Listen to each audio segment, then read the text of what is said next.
वो जज हुमायूं दिलावर ने नहीं की। वो आज चीफ जस्टिस पाकिस्तान एक इनडिसेंट हेस्ट में नजर आए, अनड्यू हेस्ट में नजर आए। क्यों?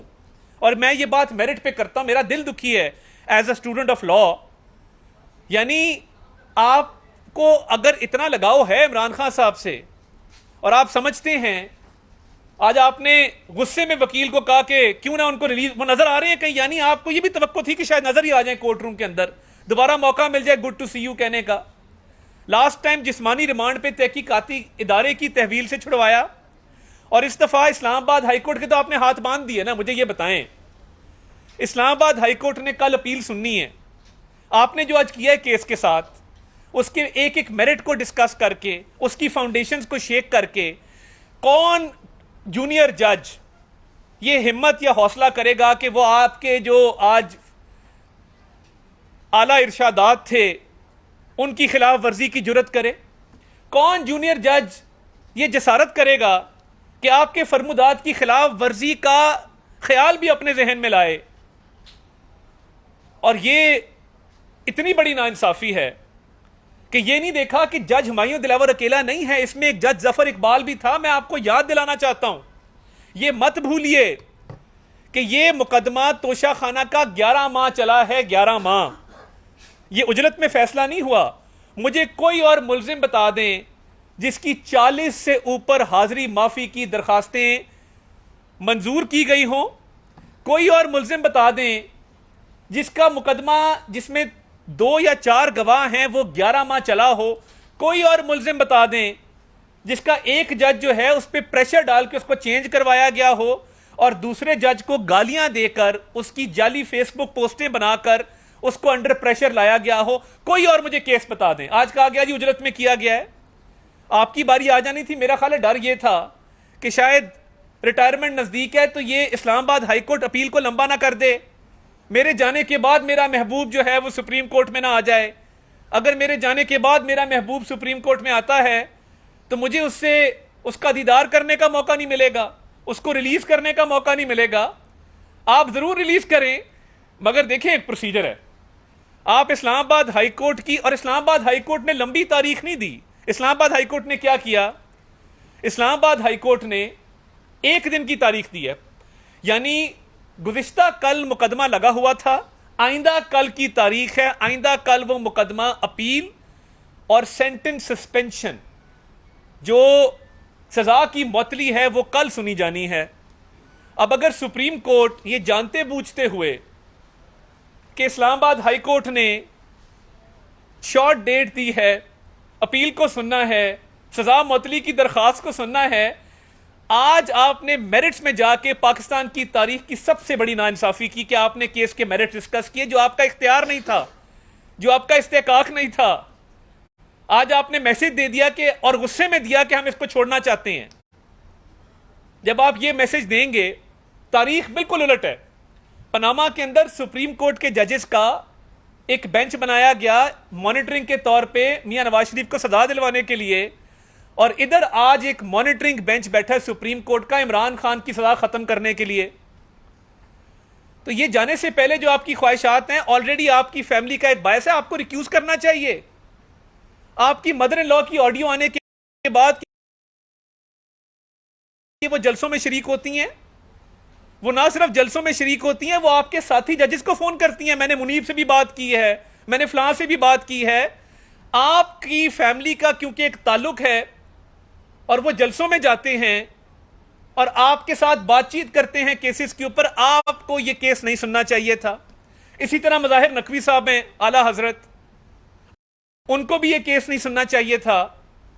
उनके खिलाफ ऑलरेडी एक सुप्रीम जुडिशियल काउंसिल का रेफरेंस पेंडिंग है। तो फिर क्या वजह है कि उनको भी बेंच से अलहदा नहीं किया गया? उनको भी बेंच से अलहदा होना चाहिए। यह तारीख रकम हो रही है एक मुल्जिम की खातिर, जिस मुल्जिम को उसकी सजा मुअत्तल करने के लिए सुप्रीम कोर्ट बेताब है, चीफ जस्टिस बेताब है। सारे रूल प्रोसीजर को वायलेट करते हुए तमाम कवायद जवाबित को अपने पैरों तले रोनते हुए वेट कर लेते। इस्लामाबाद हाईकोर्ट ने कोई ना कोई फैसला तो देना है ना, और ये किसी को नहीं पता वो क्या फैसला होगा। वेट कर लेते कि वो स्टेज आती सुप्रीम कोर्ट में अपील की। मगर ये इतना अफसोसनाक अमर है कि आप वेट नहीं करते। इतनी बेताबी, इतनी बेचैनी क्या किसी बशीर, बूटे और अहमद के लिए भी होती है, जिनकी 2-2 साल अपीलें नहीं लगती? आप इस्लामाबाद हाईकोर्ट में देख लें, 2021 की अपीलें अभी तक पेंडिंग पड़ी हैं, मगर इसकी अपील जल्दी लग जाती है। क्या किसी, आज मैं बात करना चाहता हूं, क्या ये मज़ाहिर नकवी ने शाहरुख जितोई कत्ल केस में एक बासर मुलजिम को बाइज्जत बरी नहीं किया कत्ल करने के बावजूद? कत्ल का केस है और सुप्रीम कोर्ट से मुलजिम बाइज्जत बरी हो जाता है। उसके पास पैसे हैं, मालदार आदमी है, असर रखता है अपना। यही हाल है। किसी गरीब का केस जाएगा तो उठा के बाहर फेंकते हैं, परवाही नहीं होती, क्योंकि सास इन्वॉल्व नहीं है ना। सास को गरीब आदमी का दर्द नहीं है, सास को तो दर्द है कि मेरा कप्तान निकला है बाहर, मैंने उसके जलसे में शरीक होना है। और सास की नजर भी कमजोर है, क्योंकि लाखों लोग उनको नजर आ रहे थे सड़क पे, लाखों लोग होते नहीं है। और वही बात उन्होंने मुनीब साहब को भी बताई। तो देखें, अगर इंसाफ और अदल के निजाम के साथ ये खिलवाड़ करना है, पाकिस्तान की तमाम जेलें खोल दें। एक और खबर आपको दूं, सदर पाकिस्तान ने 14 अगस्त को, जिस तरह वो करते हैं ना, कोई भारतीय माहीगीर आ जाता है तो उसकी सजा माफ कर देते हैं, इमरान खान साहब की सजा में 6 महीने का उन्होंने कमी का ऐलान किया है। वो ऑर्डर मैं आपसे शेयर कर लूंगा। सदर पाकिस्तान ने 14 अगस्त के मौके पे भी डंडी मारी है। वो एक दिन था कि पाकिस्तान का झंडा लेके निकलते, कोई हुब्बुल वतनी का दर्स देते, कोई इस मुल्क की सालमियत के लिए दुआ करते, मगर उन्होंने क्या किया, उन्होंने 6 महीने सजा में जो है कमी का ऐलान कर दिया, रिमिशन अवॉर्ड कर दी। तो जहां पे लॉ नहीं होगा और मदर इन लॉ होगी, वहां पे कानून का राज नहीं होगा। फिर वहां पे फिर ऐसा ही होगा कि कोई भी कातिल, डाकू, कोई भी चोर, उसके लिए रास्ते खुले होंगे, अदालतें आउट ऑफ टर्न फेवर देंगी।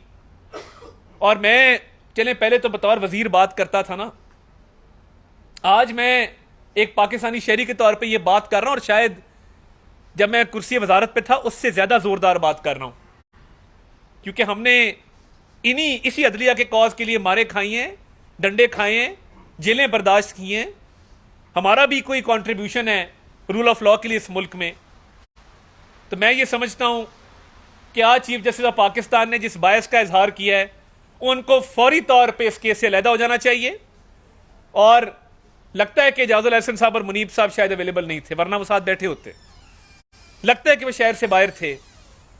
और अब ये कहते रिजाल है कि जज नहीं मिल रहे साथ बैठने के लिए, क्योंकि जैसी रिटायरमेंट करीब आती है लोग आंखें फेर लेते हैं, लोग किबला दुरुस्त कर लेते हैं, लोग आने वाले की आओ भगत करते हैं, जाने वाले को कोई नहीं पूछता। तो इस वक्त तो आपको पाकिस्तान के दौरे कर रहे होना चाहिए, मुख्तलिफ बार्स आपको बुलाएं, आपकी शान में फेयरवेल डिनर्स करें। मगर ये 15-20 दिन रह जाने के बावजूद, जो वर्किंग डेज हैं उसके रह जाने के बावजूद, आपको अभी तक किसी ने फेयरवेल पे नहीं बुलाया। और आप उन्हीं हरकतों पे उतर आए हैं जिसमें कानून और आइन को एक शख्स के लिए मुअत्तल किया जा रहा है, पैरों तले रोंदा जा रहा है, और अपनी मर्जी के फैसले देने की कोशिश की जा रही है। जनाब,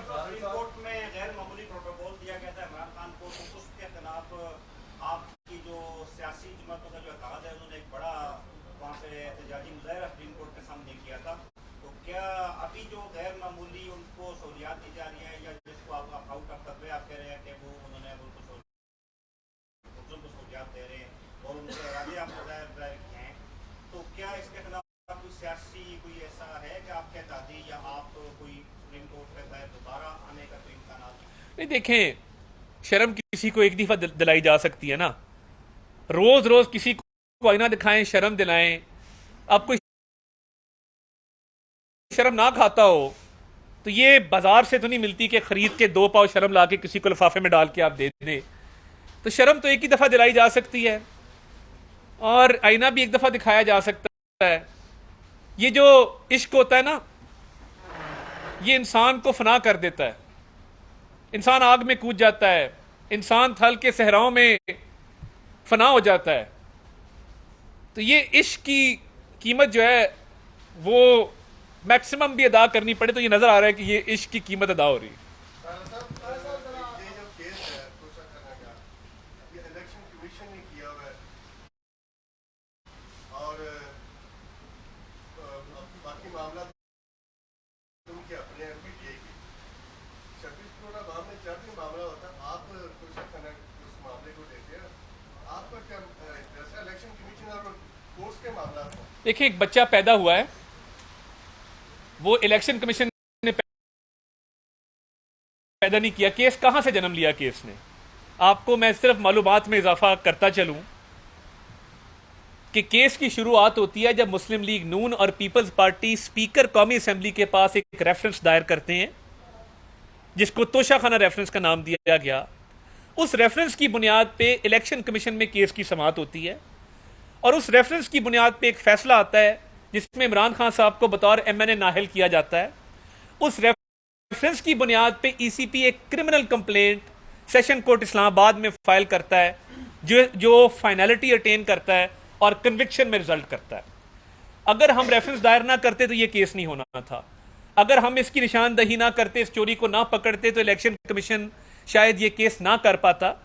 तो ये कानूनी एक प्रोसीजर है जो थोड़ा कॉम्प्लिकेटेड है। हम एक इंटरेस्टेड पार्टी हैं, हमने ये केस शुरू किया, इसलिए हम ये समझते हैं कि इस केस पे आवाज़ उठाना ये हमारे फ़राइज़ में शामिल है।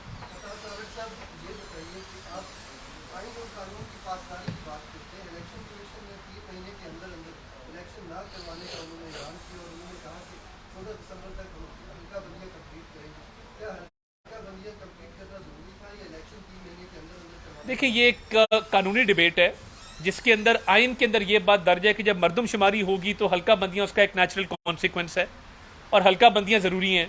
अब फॉर एग्जांपल हमने नहीं, पीटीआई की गवर्नमेंट ने पंजाब में नए अजला बनाए। वजीराबाद का नया ज़िला बना, तौसा का नया ज़िला बना, तलागंग का नया ज़िला बना, मुतअद्दिद नए अजला बनाए गए हैं। क्या पीटीआई को तब नहीं पता था कि नए ज़िले जब बनेंगे तो हल्का बंदियाँ भी वजूद में आएंगी? तब सियासी बुनियादों पे, अब हम उनको कबूल करते हैं, ये ज़िले बनने चाहिए थे इंतज़ामी बुनियादों पे, सियासी बुनियादों पे ज़िले बना दिए।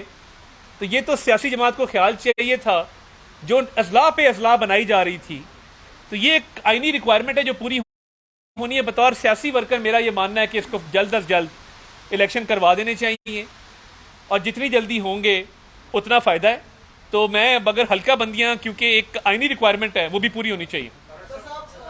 जी जावेद साहब,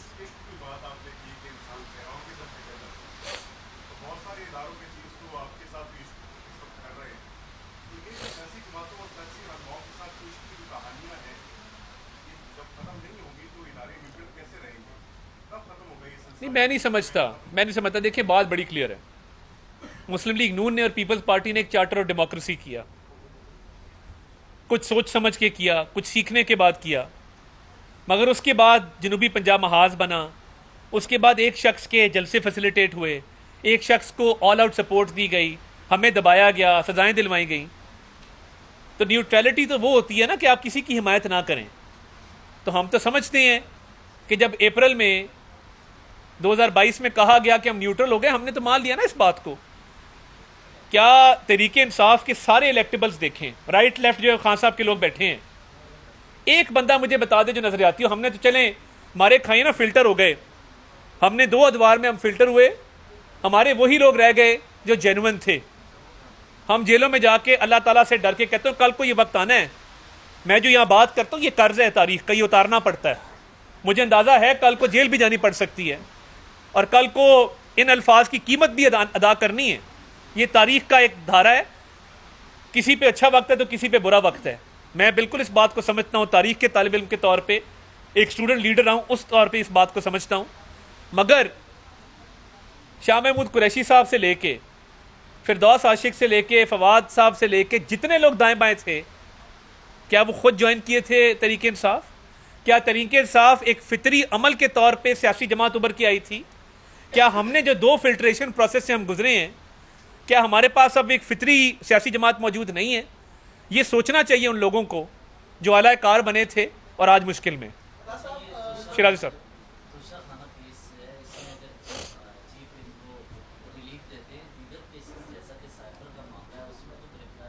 लिए और बाकी केसेस में उनकी जमानत, बड़ा वैलिड लीगल पॉइंट है आपका। क्या उसको उनको इसमें चीफ जस्टिस बाकी केसेस में भी राय के लिए देखिए, दिल तो उनका करता होगा, मदर इन लॉ का भी दिल करता होगा, वो कहती भी होंगी उमर इसको रिहा कर दो।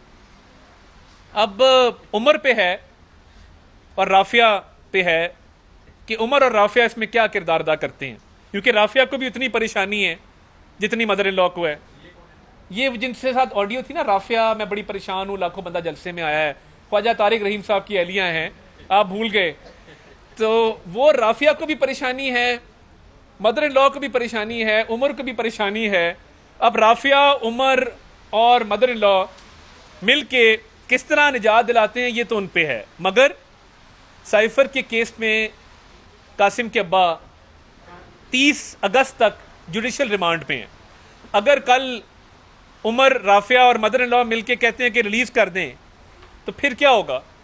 रिलीज नहीं हो सकेगा, जो मेरा ख्याल है, क्योंकि 30 अगस्त तक तो वो साइफर के केस में वो पाबंदे सलासिल हैं। जी, आपके बारे में मशहूर है कि माजी में हमने देखा भी है कि किसी की वीडियो वायरल हो जाती है, किसी के ऑडियो लीक्स करवा लेते हैं, किसी की डायरी जो है वो लीक करवा लेते हैं। इस वक्त आप कोई चीज के सामने बेबस दिखाई दे रहे हैं, क्या कंपनी के पास भी वीडियो ऑडियो कोई डायरी लीक्स करवा दिया? नहीं, देखिए, एक तो लीक ना मैंने कराया ना आपने कराया, और जो आप कंपनी की बात करें ना, देखें ये फौज को बदनाम करना बंद करें, खुदा का वास्ता। नहीं, एक सेकंड, मुझे पता ना, मेरी बात सुन लेना, टॉक शो ना बनाए। आपने एक सवाल किया ना, आपने नहीं, फौज से मोहब्बत नहीं आपको ना, ये कंपनी, मेरी अर्ज सुन लें, टॉक शो ना करें। मुझे, मैं हाथ जोड़ के आपसे गुजारिश कर रहा हूं, हाथ जोड़ के माफी मांग के आपसे आजाना मुअद्दबाना गुजारिश कर रहा हूं, मेरा जवाब सुन लें।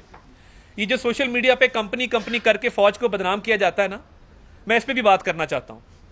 रोज कंपनी ने ये कर दिया, कंपनी ने वो कर दिया। इसी कंपनी के बच्चे हैं जो सब हिलाली परचम में लिपटे हुए घर आते हैं और जिनकी माएं, पता होता है बच्चा शहीद हुआ है, परचम को चूमती हैं, आंखों से लगाती हैं। ये भी इस्लामाबाद में एक प्रोटेस्ट हुआ, ये जो दहशतगर्दी है इसके पीछे वर्दी है। भाई, वर्दी वालों का क्या कसूर है? डॉलरी जंगें, अब आप अंदाजा करें कि बेवकूफ कैसे लोगों को बनाया जा रहा है। डॉलरी जंगें, आखिरी डॉलर मिलिट्री एड में पाकिस्तान कब आया था, मुझे आप बता दें। मुशर्रफ दौर के बाद मिलिट्री एड में $1 पाकिस्तान आया, मुझे बता दें।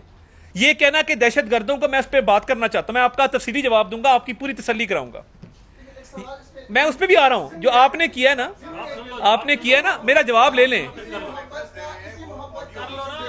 मैं ऑडियो लीज पे आ रहा हूं। नहीं, मैं एक सेकंड ना, क्योंकि अभी बात की ना कंपनी की, तो मैं नहीं, वो उसने कंपनी की बात की ना। हाँ, उस पर भी आता हूं मैं, उस पे भी आता हूं। आप नहीं, आपने कंपनी कहा ना, तो कंपनी टिकटॉक के ऊपर कंपनी जो मर्जी कह दे, वो मुझे पता है कंपनी किसको कहते हैं। मैं भी टिकटॉक पे लाख से ऊपर फॉलोअर है, मैं कोई कल का बच्चा नहीं हूं कि यहाँ पे आके बैठ गया और मुझे पता नहीं है कि आप कंपनी किसको कह रहे हैं। देखें, मेरा नजरियाती इख्तलाफ है इस बात पे कि आप, पिछली गवर्नमेंट ने टीटीपी को आबाद करवाया, प्रो टीटीपी पॉलिसी उस खातून की वालदा की थी जो आज जेल में है, ये ना भूलें। और दहशतगर्दों के हाथों रोज ताबूत घरों में आते हैं। हिम्मत है उन लोगों की कि जिनके बच्चे सीनों पे गोलियां भी खा लेते हैं, जख्मी भी होते हैं, और वो परचम को फिर भी चूमते हैं। ये क्या जज्बा है? ये कहां से आता है ये जज्बा? और आप यहां पे कहते हैं जी दहशतगर्दी के पीछे वर्दी है, और आप कहते हैं कि जी ये डॉलरी जंगे हैं। भाई, आपके लीडर ने, आपकी वालदा की काबीना ने टीटीपी को वापस आबाद करवाया। और देखें, जहां तक बात है मियां नवाज शरीफ की, गुजरांवाला के जलसे में क्या कहा, आज तक बिलो द बेल्ट हिट किया, मुझे बता दें। कहा कि न्यूट्रल होना हमारी डिमांड है। जिसने न्यूट्रलिटी आई, हम खामोश हो गए। ये जमात जिस तरह बनी थी ना, इधर उधर से लोग तोड़ के, कहीं की ईंट कहीं का रोड़ा, भानुमती ने कुंभा जोड़ा, तो ये कुंभा को रातों रात फितरी अमल के तौर पे नहीं बना था। और वो मौजूद है लोग, आपको पता है, जिन्होंने जोड़ा था। दूसरी बात, ऑडियोज के बारे में एक शख्स जिसका नाम काजी फाजीसा है, उसने मिन्नत की, उसके खिलाफ रेफरेंस बनाया उस कंपनी ने जिसके मौजूद इमरान न्याजी साहब थे और उनके कुछ रुफका और सहूलतकार थे। उन्होंने कहा कि उमर अताब बंदयाल साहब, ये ऑडियोज का सिलसिला बंद होना चाहिए। उन्होंने कहा नहीं, देखेंगे बाद में। तब तकब्बर था, गरूर था कुर्सी का। जब अपनी ऑडियोज आई हैं तो आज रो रहे हैं। तो बात यह है कि ऑडियोज कौन सा हैकर करता है, कहां से करता है, और आप जिन पे इल्जाम धर रहे हैं मैं इसको नहीं मानता। काश उस वक्त काजी फायजीसा की इल्तिजा सुन ली होती तो आज ये ऑडियोज वाला मामला ना होता। और आज मैं तोशा खाना पे बात करने आया हूं क्योंकि चोरी के लिए किसी ऑडियो की जरूरत नहीं है, चोरी के लिए किसी डायरी की जरूरत नहीं है। चोरी एक साबित शुदा है और जिसमें रिलीफ देने के लिए लॉ की जगह मदर इन लॉ का सहारा लिया जा रहा है। आपने यहाँ बैठ के chief justice of supreme court को मलाइन किया है, अभी उनका कोई फैसला नहीं आया। आप ये नहीं समझते कि लोगों नहीं, आप ये आपकी राय है मलाइन करना, या आप वाकई समझते मैंने मलाइन किया है? आपकी कैंपेन तो चल रही है। नहीं, कैंपेन देखें, मैंने क्या कहा है? मैंने कहा है कि उनकी फैमिली के लिंक्स हैं, कि वो जलसों में जाते हैं, वो बायस्ड हैं, उनको रिक्यूज करना चाहिए। इंसाफ का तकाजा ये है कि वो मलाइन वाला लफ्ज गलत है मेरे हिसाब से, लेकिन ना मुझे हक हासिल है अपने ओपिनियन को एक्सप्रेस करने का। मैं ये समझता हूं कि वाकई उनको रिक्यूज करना चाहिए, उनको ये केस ही नहीं सुनना चाहिए क्योंकि उनके लिंक साबित हैं। वो आए दिन उनको रिलीफ देने पे तुले होते। YouTube पर गूगली न्यूज देखने के लिए youtube.com की सर्च बार में गूगली न्यूज टीवी टाइप करें। गूगली न्यूज के पेज पर सुर्ख रंग के सब्सक्रिप्शन वाले बटन पर क्लिक करना ना भूलिए। YouTube पेज पर अपलोड होने वाली वीडियो से बाखबर रहने के लिए बेल आइकन पर क्लिक कीजिए। आपको हर नई वीडियो के बारे में नोटिफिकेशन मौसूल हो जाएगा।